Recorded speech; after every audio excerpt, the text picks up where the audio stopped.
talk right into the No. microphone. A lot of the plastic, well, never talked into a microphone before. A lot of the plastic pollution is particularly bad in Southeast Asia, and a lot of it originates from China and some of the other countries down there, but it's so bad on some of the bays and beaches that they're absolutely covered with plastic. And I did read about one Filipino activist who, he's from there, and he and some other people gathered up all the plastic from one beach, and they inventoried it to identify which company it came from.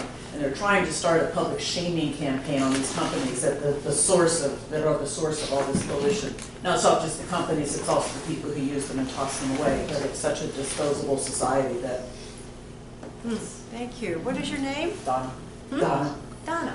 Thank you, Donna, for your insights. And John, when you started in your art,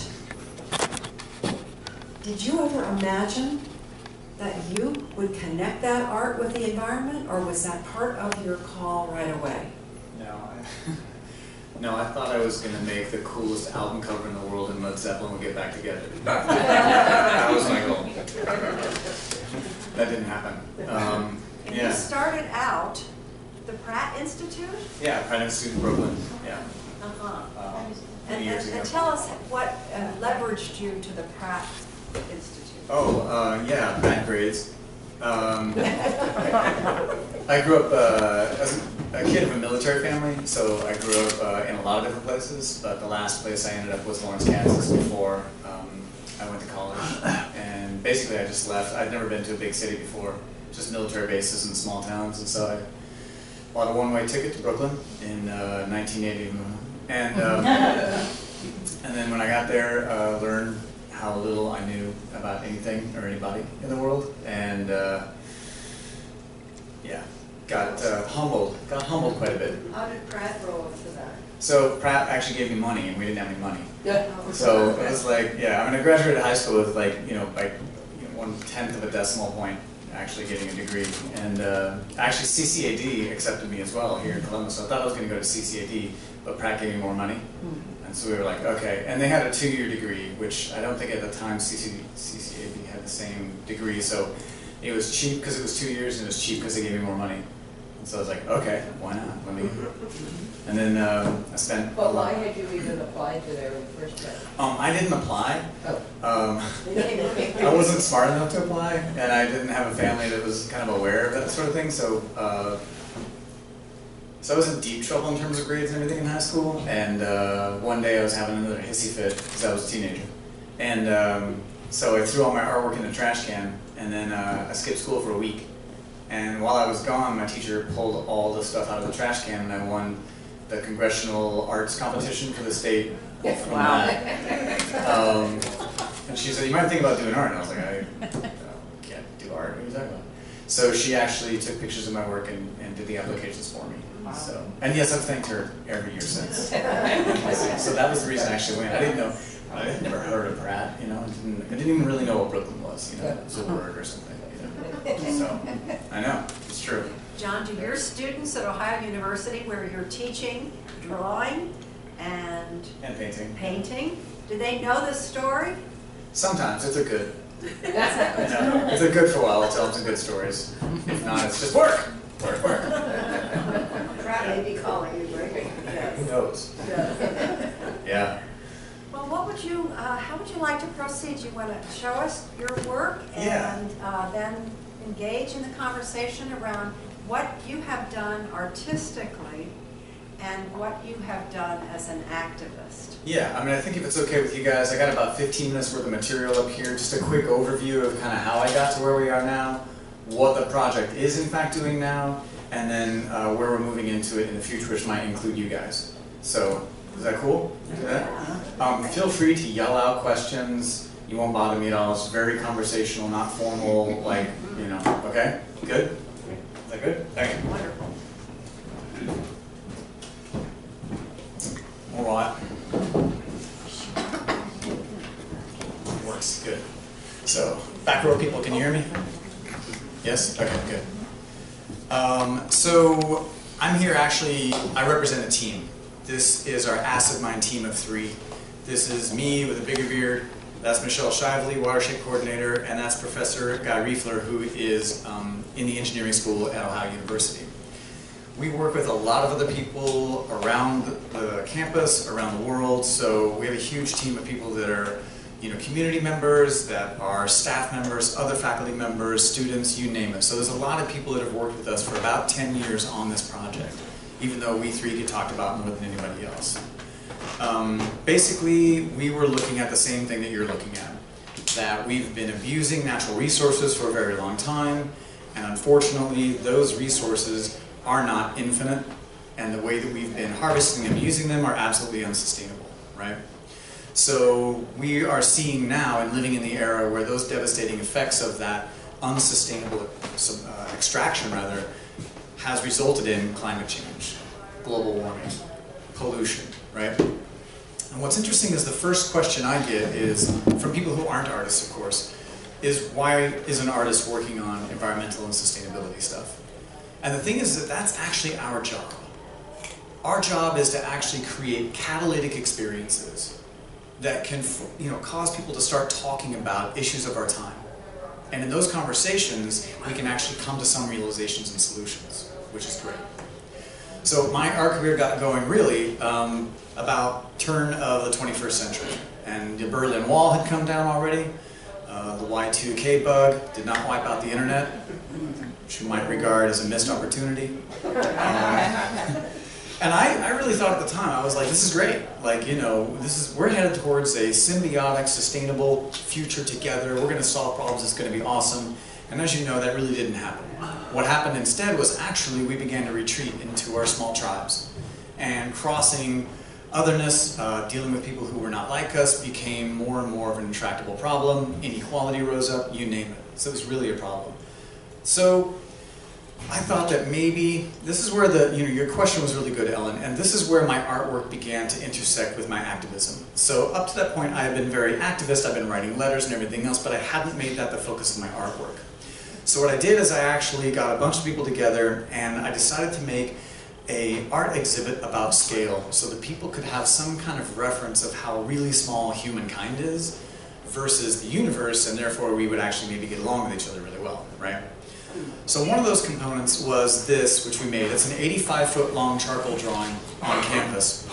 It's 10.5 feet tall, and it's of the Milky Way galaxy, obviously, which is pretty amazing. The other thing I wanted is I wanted to build a room where there would be 1 billion stars, because I wanted people to have this understanding that 1 billion is actually something that's knowable, even though it's kind of crazy. So, come on, guys. The thing is I don't know how to make 1 billion stars. I don't know if you guys know how to make 1 billion stars. I didn't know how to make one.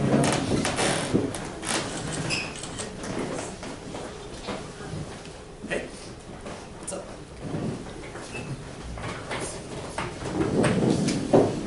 So the thing is, I needed experts to help me make those stars. And I wanted 1 billion of them in one room. So I actually needed help, and I went to some astrophysicists. And this is the first time I actually started working with scientists, which was great on our project. So this is actually, I didn't even know this recording existed until like about a month ago. This is actually one of my students recorded the first time I met with Dr. Tom Statler and Dr. Mangala Sharma, 2 astrophysicists, which is awesome. And so I said, I want 1 billion stars in a room. And they were like, oh yeah, we can do that. We can like make that for you. And I was like, yes. And I was like, and I want them to be like yellow. I want them to glow like the setting sun. And they were like, no. We want them blue. And I was like, hello. I am the visual artist. I will decide the colors. Colors is my wheelhouse, And so the thing is it turned out that for them, in their field of astrophysics, that at the time, the background temperature of the universe was considered to be blue. And so if we actually made this thing and it was yellow or orange, then they would feel embarrassed and they would be dropped down in their field. So once I explained to them, no, color is about the other thing that artists do, is that we really drive psychological and emotional reactions, right, that can generate these conversations. We create experiences. It's not really about just information, So once they understood that, they were like, oh, this is great. So they literally printed all these things on these panels. We digitally printed over 1 billion random stars on these translucent panels, which looked awesome in person. So this is the exhibit that was done. This is the room. That's 12.5 feet tall, 33 separate digitally printed panels. And they look like they're just this orange panel, right? But we handed out magnifying glasses to kids at the opening because if you look really, really closely at these things with a magnifying glass, you can see that every square centimeter has 1,000 random stars in it, which is amazing. So that was like, yay! It was like really fun for us. And the kids liked it too, and I always like a good magnifying glass. So the scale exhibit was excellent. We got a huge response from it, and we worked with all kinds of people. There's Tom and Mangala, and the guy over here in the suit jacket, like right here, that's actually Seth Shostak, and he is the director for the Search for Extraterrestrial Intelligence. Really fun guy. Everybody who came in, we made them draw a star on our drawing somewhere. That was a blast. Some people were very nervous about it, you know, the business people especially. So the thing is, I got to work with all kinds of people, all kinds of communities, and that was the first time I understood the power of that kind of organization, right? And bringing together all those people. So at this point, I was like, that's great. We got conversations started, but I needed to make an impact. I felt like I really needed to make a real change in the real world. But what should I do? And how do I do it, right? So basically, I'm not from Ohio. So I transplanted here. I got a job at Ohio University, which is here, as you know, south of here. And we're in Appalachia. I had to learn about Appalachia. So I joined a faculty group to learn about Appalachia. And one day, we actually went out and we looked at a bunch of stuff, and I learned that we cut down nearly every tree. I'm sure you guys all know this. This is all new to me, though. We cut down nearly every single tree in the entire state of Ohio. Not so that we could build houses, but so that we could actually burn those trees to create charcoal, so we could then burn the charcoal so we could smelt the iron ore we were harvesting, which was like bonkers, right? And then, of course, we discovered coal. And we started doing a lot, particularly in the first half of the 20th century, a lot of strip mining, mountaintop removal mining, and going underground and doing also room and pillar mining to remove the coal from underground. So the thing is that when these, when these get abandoned, there's real problems. This is Gavin Power Plant. I don't know if you guys have been down there. It's like about, an hour and a half from here. But basically, they try to restore things. Like, so this is some attempts at restoration for mountaintop removal and stuff. And as you know, we've lost the biodiversity. It's going to take centuries and centuries to bring anything back. It's completely inadequate. And the thing is when it's an underground mine and it's abandoned, what happens is the water seeps into those underground mines, and it reacts with mineral surfaces that have been buried for 300 million years. And when there's sulfides that are present, and in Appalachia these are very common, acid is produced and it extracts heavy metals. And so this is acid mine drainage. And it is, in fact, one of the worst problems from coal mining, and it kills the aquatic life in over 1,300 miles of streams in Ohio alone. Yeah. So this is the first time I had ever seen this stuff, and it's orange, and I learned, like, oh, it's iron oxide. And I was like, well, artists' paints throughout history, in fact, the first cave paintings were made with iron oxides. Can I make paints with these things? Turns out, at the same time, Professor Guy Riefler, chair of civil engineering at Ohio University, had the same idea. And I was like, whoa, what? So, as everything happens with us, I was on a soccer field with my daughter, and then one of my neighbors comes along and is like, you're an artist, aren't you? And I was like, guilty. Guilty as charged. And so she got me together with him, which is interesting. We had coffee. And it turns out that basically he had a sort of a solution, but it needed an artist to figure out how to make the pigment valuable, right? So here's what we're doing. Basically, this is acid mine drainage, and even though it's orange, when it actually initially comes out of the mine, it's crystal clear, and it has dissolved acid and dissolved iron in it. So we take this from the acid mine seep, and you want to neutralize the acidity first, so we add a base, something like sodium hydroxide or whatever. And then as the acid gets neutralized, you'll see these blue-green iron crystals start to form. And they're really, in this state, they want to attach themselves to oxygen molecules. So we chemically add it like this, or we aerate it, and you see these orange iron oxide crystals form. They fall to the bottom. And then the water on top is clean, clear, and neutralized, so we can return that to the stream, take the stuff on the bottom, and we basically dry it out, grind it up, and you got pigment. And you can use it to make any kind of paint that you want, which is great. So it's a simple process. We had one problem, is that neither Guy nor I knew what made a healthy stream. No idea. So we're very lucky that watershed coordinator and amazing community outreach person, Michelle Shively, actually joined us. So she told us and taught us how to make it so that our water actually wouldn't just look safe, but would actually be safe for things to live in. So this is what we did. And then I began to explain to people about how artists think about the environment, think about the complexities. So this is an example I use when I talk to non-artists to show them what's inside my head at all possible times. This just never stops. I don't sleep much. Everything is potential artwork, including you and whatever you did today. So with this, you know, I try to explain to them that I'll be thinking of things like the Ring Nebula, you know, it's about a light year across, or like 9 trillion kilometers. Or this, which is the, you know, Grand Prismatic Springs at Yellowstone, it's about 300 meters across. Or this, which is a diatom, it's about 2 microns across, right? And so I'll be sitting there going like, wait a minute, wait, what? And then, you know, I'll make a painting out of it. So this new series of paintings, oops, one too far, is on aluminum panel. They're about 36 inches by 36 inches and larger. And these use the acid drainage pigments in a mix of other artist colors. And that's how they're made. So it's the same thing you guys do as artists. You're sitting there thinking about mining or chemical waste or whatever, and then suddenly you just make a painting about it, you know? Or you think about, I don't know, contrails, construct all law, galaxies, nautilus shells, make a painting about it, right? So that's what we do as artists. The funny thing though is that using the pigments, this is the first color of pigment we were getting out of the acid drainage. So you can see why they needed an artist's help. This is terrible. This is the color of things that we can't describe in this room. But over time, what we began to do is process it differently and differently and differently, and this is now the raw color that we get from our process, just straight out of it. And it's a beautiful orange, which is excellent. And recently I've been working with the ceramics department at Ohio University, and we cook that at 500 degrees Celsius, and it turns this amazing burgundy. And when I use that in paintings, it's really fun. This is Chimera. It's about 5 feet by 5 feet. And then we actually fired that same pigment at 1,000 degrees Celsius, and it turns this violet color. And been using that in paintings recently, and that is a fun color to play with, let me tell you what. Yeah. So a couple years ago, I busted into Gamblin's factory in Portland, Oregon. I told them I had an idea, and they told me to leave. And I didn't. And eventually, the production manager, Scott Gelati, came out and said, like, what do you got? And I said, well, this is what we're doing. And 3.5 hours later, we left with an agreement to actually start developing the paints together. So in their lab, they've been testing our pigments to make sure they're light fast, make sure they're safe, and determine the color targets that they want us to hit, which is amazing. And then, get this, they actually last year produced 500 tubes using, of oil paint by the way, using our pigment, which is amazing, in their factory.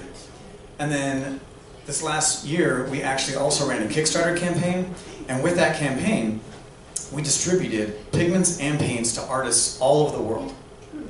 And these are some of their artworks that they're sending us now, that they're using our paints to do. There's like Louise Le Bourgeois, and Sam Sloan, and Scott Gelati, and other people. So actually right now, we're building an online gallery, and anyone who uses our pigments can like send us their artwork, and we're gonna feature you in that gallery as well, which is awesome. So, here's where we're at, is that last year, we got $100,000 from the Sugarbush Foundation and alumnus Dick Dickerson to actually build this, which is our pilot facility in Corning, Ohio. So this is the second worst seep. Right down there, 1 million gallons comes out a day from the mine. And we built this to prove our process can work on an industrial scale. So there's the mine seep, and we take that acid mine drainage, and we bring it right up here to this tower. And that gets a bunch of oxygen in it as it goes through these little tanks and goes into the first settling tank there, where it continues to process and create iron oxides. Does the same thing into settling tank 2, and it finally ends up in our big green tank on the end, tank 3, and that's where the iron oxide settles to the bottom, and then the clean water is returned through that pipe system to the stream. So that's in operation right now, and right now it's running pretty successfully, but every day we're like, oh, we should have done that different, and we have to rebuild a component or something else to prove this on an industrial scale. So all through along, there's other things that I'm working on now. 2 parts to it, really. One is pedagogy, because Professor Riefler and myself, we decided that what we wanted to do was get art and engineering students together in regular classes and as summer work teams. They designed the plant, They built the plant, they sourced materials, they've been working on all kinds of aspects for us. This is a science communication class that got together and critiqued the art students' designs. We didn't tell them they were coming, so it was a pretty fun day. I'll tell you stories about that later. Michelle Shively teaches them how to test stream quality health and everything, which is awesome. And this is actually the history of Corning, the city where this plant was built.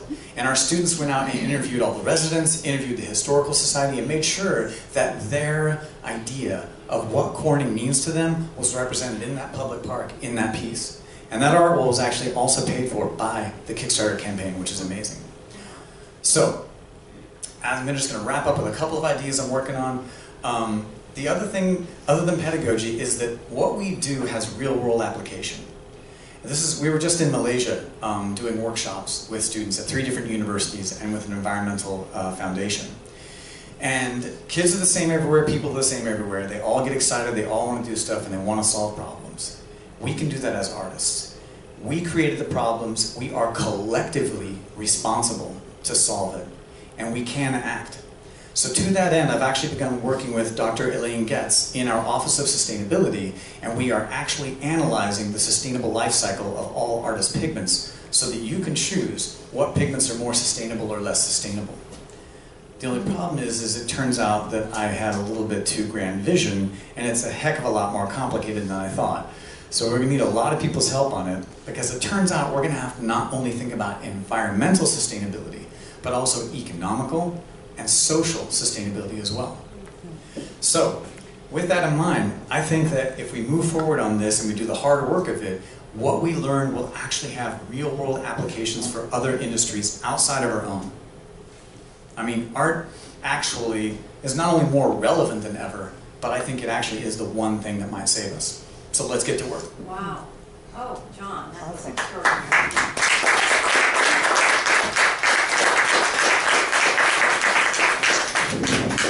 How about if you sit, maybe we can bring the things over here. I've got some paints here if you guys want a tube of paint.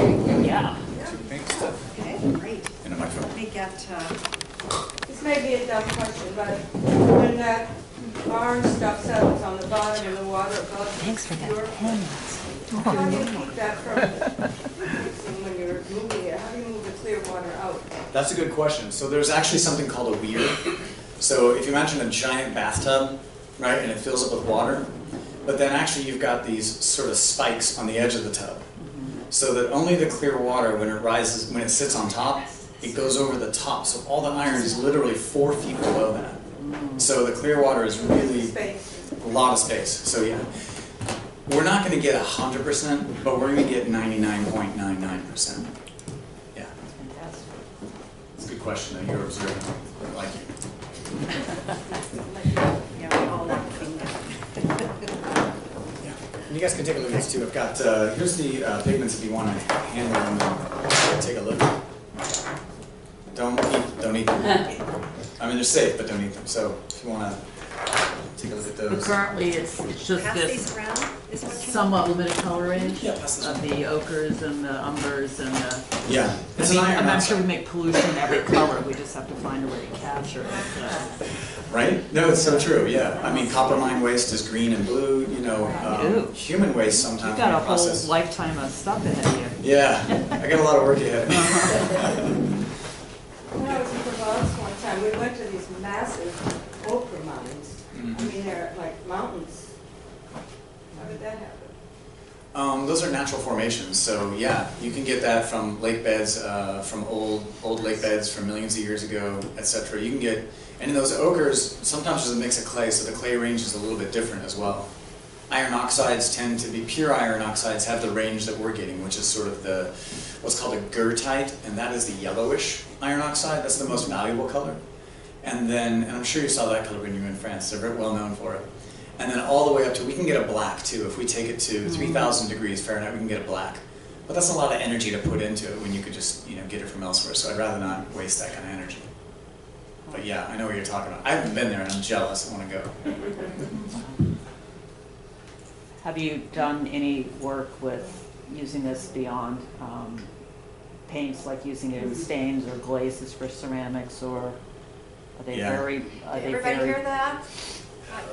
Yeah, you want to say that? Oh, I asked if there's any work being done on using these pigments on anything beyond paint to do stains or glazes for ceramics or other applications? That's a very good question. There's two responses to that. One is very specific, which is I have some ceramics people that are playing with it now as glazes, and there's a long line of people. I get a lot of emails.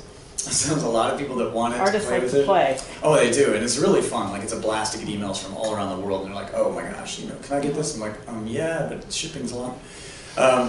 And so I've made acrylics out of it, oil paints, watercolors, pastels. Pastels are very effective. It's really, just do some tragacanth gum and maybe a little bit of beeswax, and it's really nice, soft pastel. I'm working on an 8-foot drawing of the Ring Nebula Galaxy right now in pure A and D pigment pastels. Really? Yeah, Wow. it's fun. It's work, but it's fun.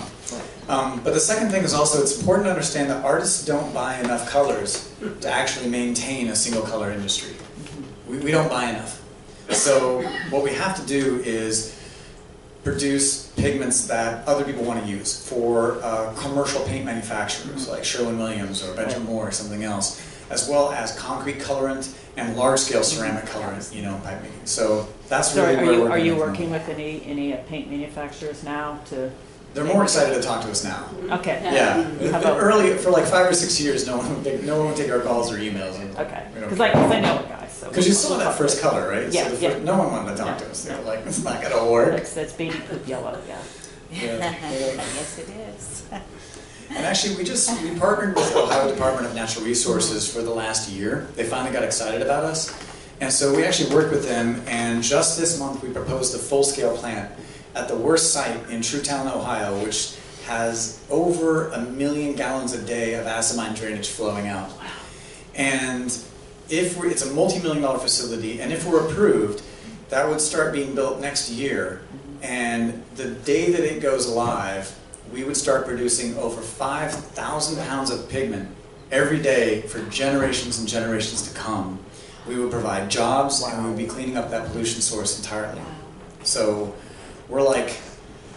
The world's got to use a lot more pigment. Yeah, I know. Keep painting, everyone. Keep painting.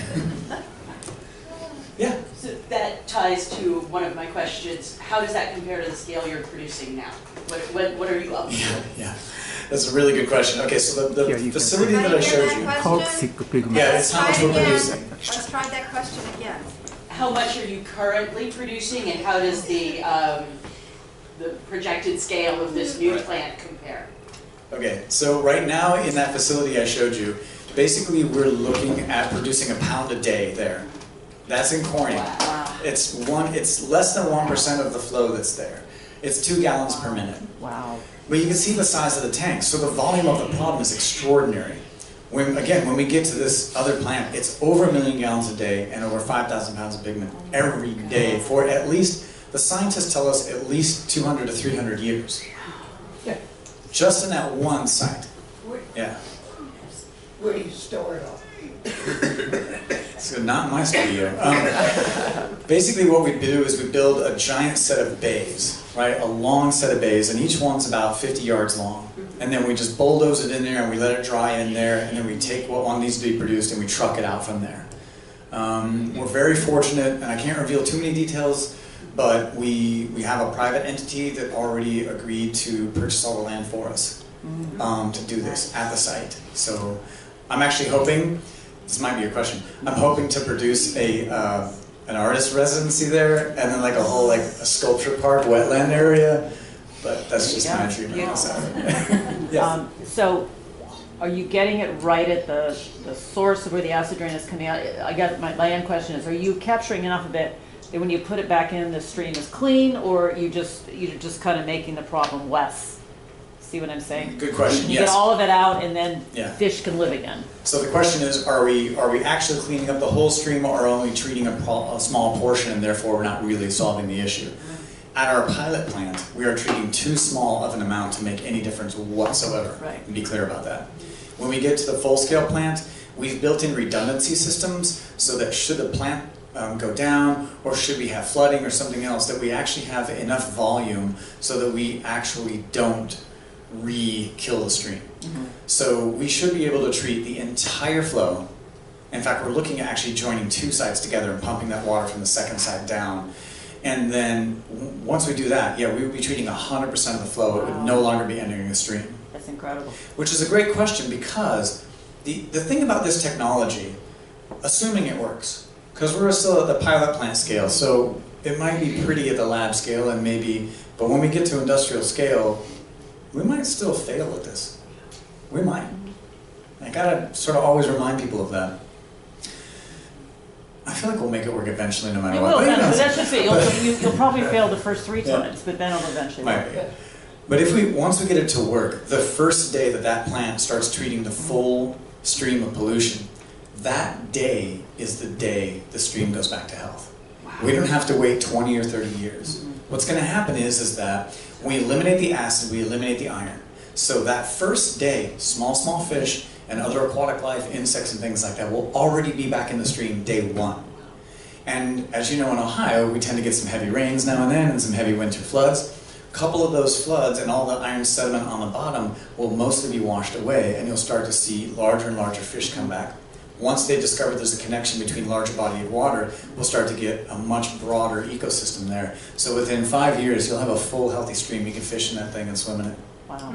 Yeah. So it's one of these things that you don't have to, like, you know, project way into the future. You can do it like that day. People like those kinds of things. I think we should have champagne on that day. I think so. I think so. 3 years ago, we were on a cruise. Use the microphone. 3 years ago, we were on a cruise in Alaska, and the captain said, we are going to be approaching this whole glacier area that is particularly beautiful. So the ship came up rather close. Well, this is not unusual, I guess. This time it was, the captain admitted it. The glacier, of course, started coming down.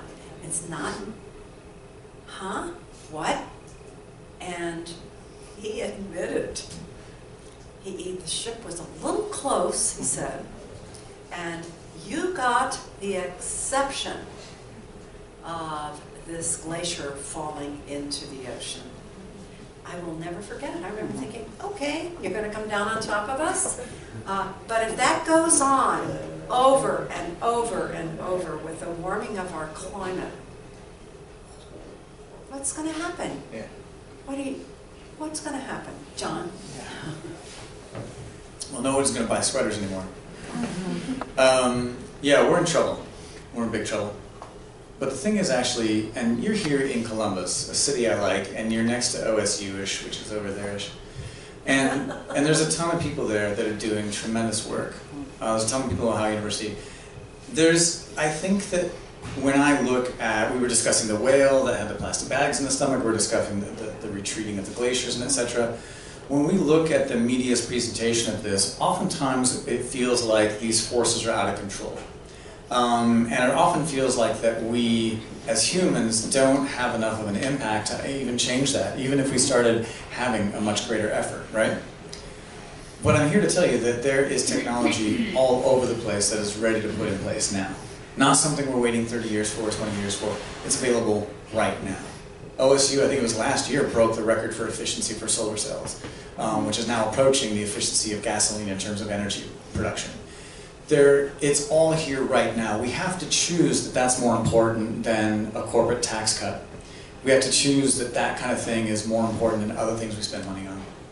That's how it goes. And we can all stop using plastic bags today. Like, don't take the grocery bags in the grocery store. Just if you forget your bag in the car, throw them in your cart and then throw the food in your car. I've heard of Okay, people now who, what happened to me take 'em. last night, I was at the grocery store, and I have a big gathering at our house tomorrow night. So I had lots of things. I said, where are the bags?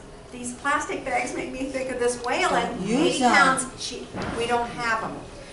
Okay, then I'm gonna start moving toward this corporate group and saying, if we don't do that, we're gonna strangle more and more whales. You know- Okay, so we gotta do it systemically, right? But I know even- people who are giving up plastic for Lent. I'm like giving up, the entire, just to try it Trader completely. Joe's is gonna stop using plastic in their processed foods, so when you buy stuff on the shelf and it's all in that plastic, Yeah. they're gonna try to get rid of it.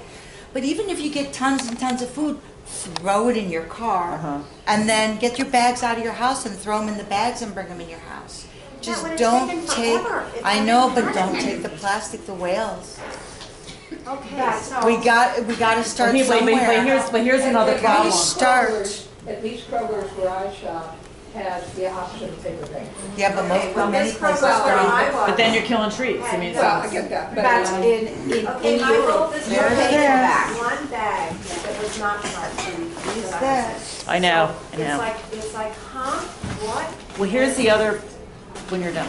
Well, it's just raising the consciousness. One of the problems we're having with, in Europe, they pay for it. Yes, and in California. the problem is, a lot of the things we think And we're public recycling, health. we're not recycling because there's no market for it. Well, It's called China's not taking our aspirational trash recycling. anymore. Yeah, they just, They they just, stopped, so they- we need to do it. We need to take care of it They should ourselves. have. have a bag, Yeah. Then Bring your own bag, you don't get one, It's yeah. bad, I won't. you don't even sell. We have so much plastic in the world that it needs to be our greatest resource for everything. I mean, we can use plastic. There are remechanical plasticizers that are actually processing plastic into other products we can use. I'm working with 2 young scientists out in San Jose, California, who are working on a method to actually process unrecyclable waste and recycle it, and they just got a nice angel grant. And I think she just won the UN something for young entrepreneurs. She's in the Forbes 30 under 30. There are people everywhere doing this stuff. We don't really hear these stories very much, do we? What do we hear? We hear the doom and gloom, or we hear like, oh, well, the economy's going to hell in a handbasket. The economy's fine. And if we support one another across all boundaries and disciplines, and etc., we will be fine.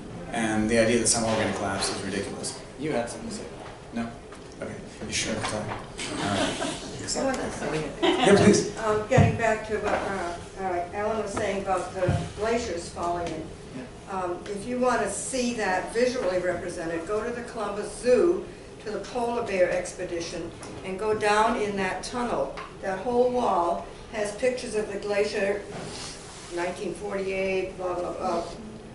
And you can see what damage has I have been fortunate enough to be on 6 glaciers in the last year and a half. Every single one of them, with one exception, you can see miles of retreat. Yeah. Just, you can see where it used to be, the valley is carved out, and the ice is way up there. They're at an alarming rate. Let me give you an example, if I can, for a second, about how I'm trying to think about things differently. Does everybody remember Occupy Wall Street? It's like 2008, 6, something like that. Look, yes, okay, 2011. So that failed miserably. And we learned a lot from it. We learned about the power of social media. We learned about the power of organizing without central leadership or without party affiliation. We learned something from that. We also, something that came out of that is called, let's see, what's that called? I can't remember the name, but it'll come to me in a minute. But basically what they were doing is they actually would take donations, and then they would accumulate the donations, and then they would buy back debt on the debt market and just pay it off and send people a letter and say your debt's clear. Because debt is a real huge problem in this country, and it's an inequality problem, it's a racial problem, and it's something that is used as a lever, and it's really an injustice. So basically, I was thinking the other day, I heard a report, I'm sure you guys know, that basically students in this country are carrying $1.5 trillion in student debt. Yeah. Which is, you know, for most of it is the kind of debt that no matter what, you can't get rid of it, you can't bankrupt out of it or anything else, right? That's got to be a huge portion of all the students who ever went to college or are in college currently, right? What if on one day, all of them decided to default on their loans? Let's call it D-Day. And on one day, everybody, whether you're 87 years old or you're 17 and you've got college debt, you said, I'm not paying my debt from this day forward until we make that stuff fair, until we get rid of the predatory practices and all those things, right? If we did that, how long do you think it would take before all the banks were suddenly like, yeah, we should probably change this? 1 hour. It'd take no time at all, right? And we could do it. We could do it like this. And if you're afraid of someone coming to repo stuff in your house because you aren't paying your thing, well, we're all together. And, you know, whatever your name is in this room, you know, I'll give you my number, and if someone's coming for your car, we'll all show up. You know what I'm saying? We got each other's backs in this. If we do that as a people, if we do that collectively as a people, no one can stop us. No one can stop us. So if we want plastic out, if we want to stop the glaciers, if we want to put a carbon tax on it that's so severe that we got to shift to renewable energy and fuel cells, like quickly, we can do that. The power is absolutely in our hands now. Now, we can do it, and I'll do it with you. I'm a public figure. I'm on the web. My email's on there. You got a movement going on. You email me. You know what I'm saying? Just thinking out loud. I like that. That's good. That's true. People have to be willing to change. I mean, the Chevy Cruze in Lordstown, the plant shut down because nobody wanted the electric cars. Nobody was buying them because part of the reason is gas is so cheap. If they put $1 tax on gas, people would start to downsize to smaller cars. But gas is so cheap here relative to the rest of the world that why should I buy an electric car that maybe doesn't have the pickup and doesn't have the range? Because, yeah. So people have to be willing to change and make sacrifices. That day's coming eventually, no I matter think what. it is. I know. But we can't wait for eventually. I know. If we wait I for know. eventually, we're gonna not have any place to drive the cars because they'll be covered in water. I absolutely agree. Yeah. John, tell us what happens to you when you are creating your art with this consciousness. This was gorgeous what you showed us. What happens? You get this moment, Carmen, you know, living with him, what happens? All of a sudden is he before his easel and you're not going to say? Poor Carmen. No. So what happens is what's happening now. I have a solo show that's opening in Beacon, New York in 3 weeks, so I'm like just DOA. I'm just dying. Every day is 16, 18-hour days. And poor Carmen, like, I'm just texting her like, can you bring water?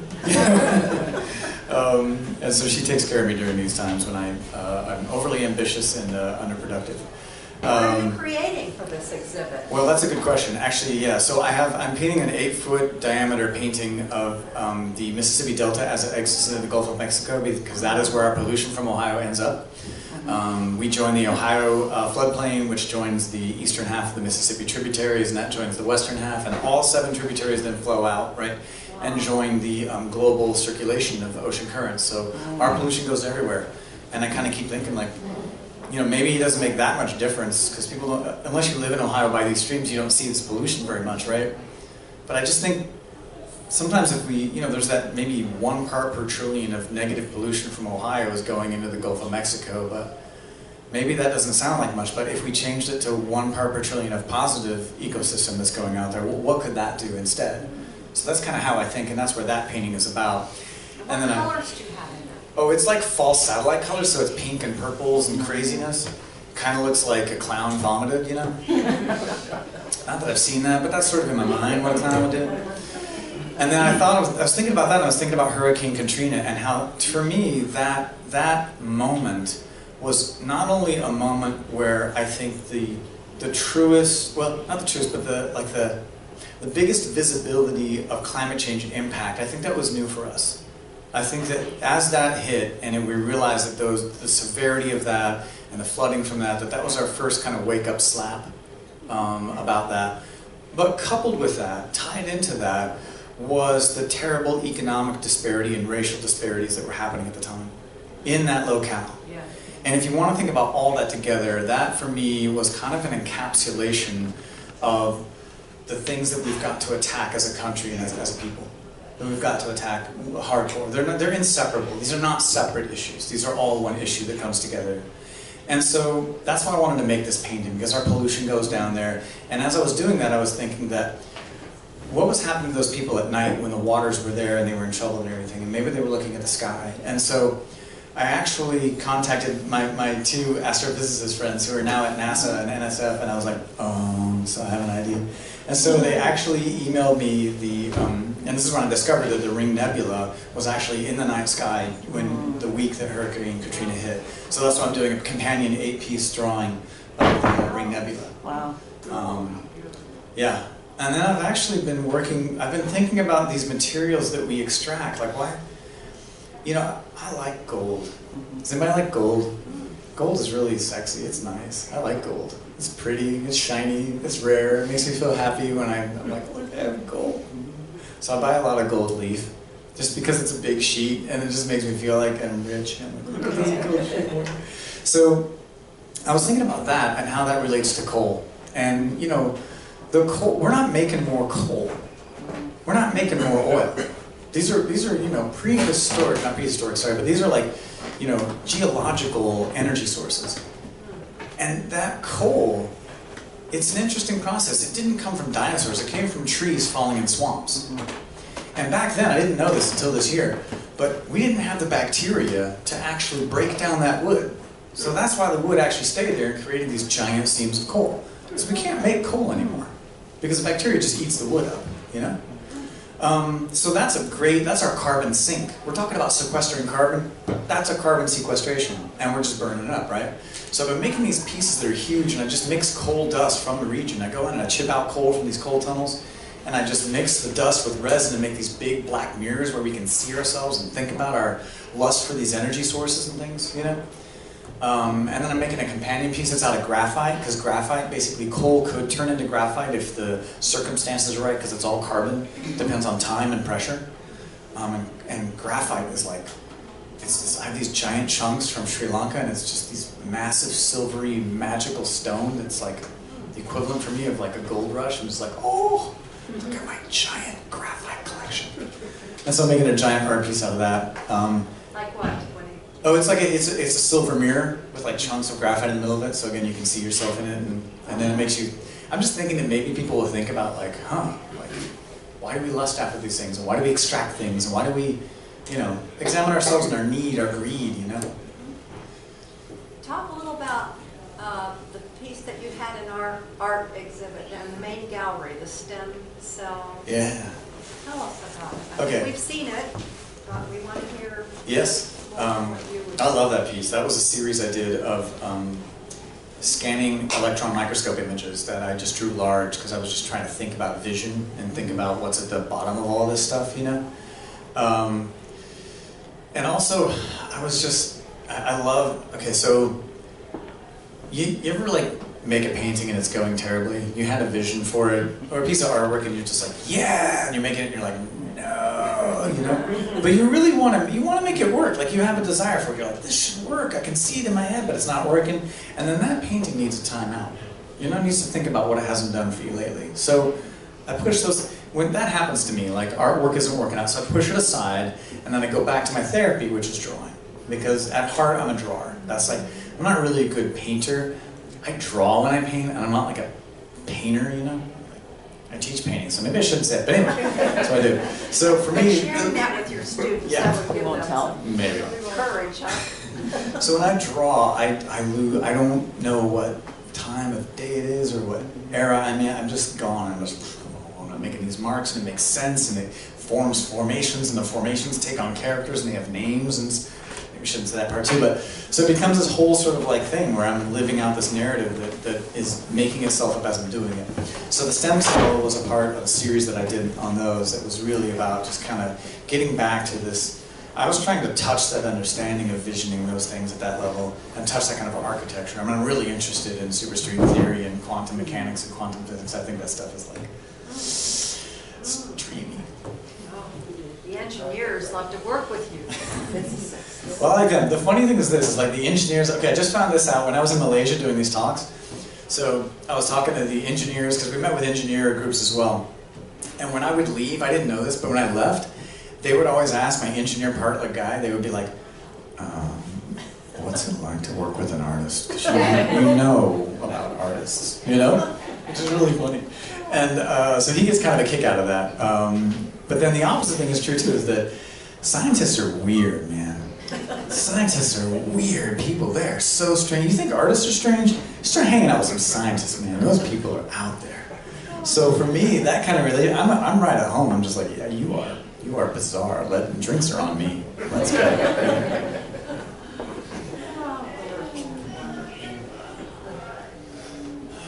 Oh, what a great time we've had with you, John. Huh? Thank you.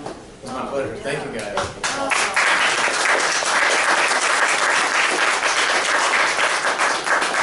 Three paints. And a couple couple of books, and then here's just a little postcard of one of my paintings if you want to. So have at it. Okay. And if you ever need anything, email me. If you ever want to come see what we're doing, you can come out and visit us, no problem. Okay? Thanks for being here, guys. Thank you. Thank you.